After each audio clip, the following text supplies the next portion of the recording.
कहते हैं प्रतिशोध की आग में जलकर इंसान अपनी आत्मा को भी खो देता है। लेकिन क्या होता है जब प्रतिशोध एक साधारण लड़की को सबसे शक्तिशाली योद्धा बना देता है।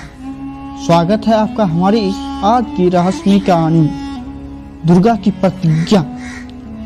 महाराजगढ़ एक विशाल राज्य जहां राजा विक्रम सिंह और रानी सुदीक्षणा अपनी प्रजा के प्रिय थे।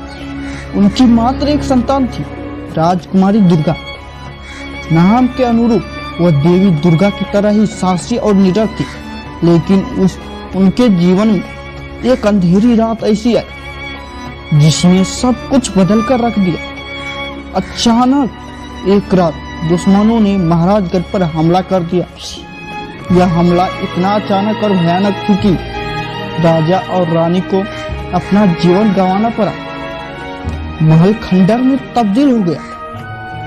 राजकुमारी दुर्गा वह अपनी आंखों के सामने सब कुछ जलते हुए देख रही थी।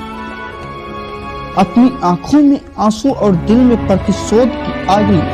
दुर्गा ने प्रतिज्ञा, जिसने मेरे परिवार को मारा है मैं उसे नष्ट कर दूंगा। इस प्रतिज्ञा ने उसे मासूम लड़की से एक प्रचंड योद्धा बना दिया। भागते भागते दुर्गा की मुलाकात एक रहस्यमय साधु से हुई।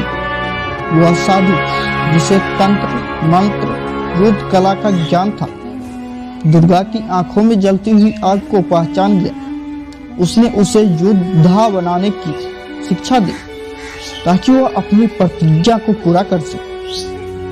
अपनी यात्रा के दौरान दुर्गा की मुलाकात एक वीर राजकुमार अर्जुन से हुई। दोनों की कहानियां एक दूसरे से मिलती थी। प्रतिशोध की यह यात्रा में दोनों के दिल एक दूसरे की ओर खींचने लगे। लेकिन दुश्मन सेनापति विक्रांत ने धोखे का जाल बिछाया।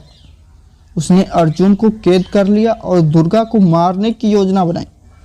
लेकिन दुर्गा इतनी आसानी से हार मानने वाली नहीं थी। दुर्गा ने अर्जुन को छुड़वाने और अपने दुश्मनों को नष्ट करने के लिए एक विशाल सेना बनाई। उसके साथ जंगल के वीर योद्धा, जादूगर, रहस्यमयी प्राणी शामिल थे।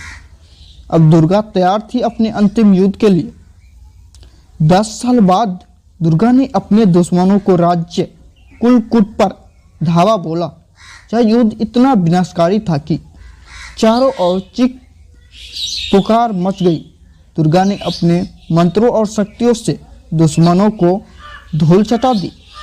विक्रांत के मारे जाने के बाद भी दुर्गा को वह सुख नहीं मिला जिसकी उसे तलाश थी। तब उसे समझ में आया कि प्रतिशोध की आग से कुछ हासिल नहीं होता है। उसने अर्जुन के साथ मिलकर एक नए राज्य की स्थापना की जहां शांति प्रेम का राज्य था। दुर्गा ने अपनी तलवार छोड़कर लोगों के लिए शांति का मार्ग चुना।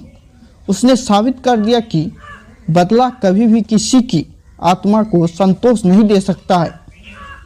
सच्ची शांति हमें तब मिलती है जब हम माफ़ी और प्रेम का रास्ता अपनाते हैं।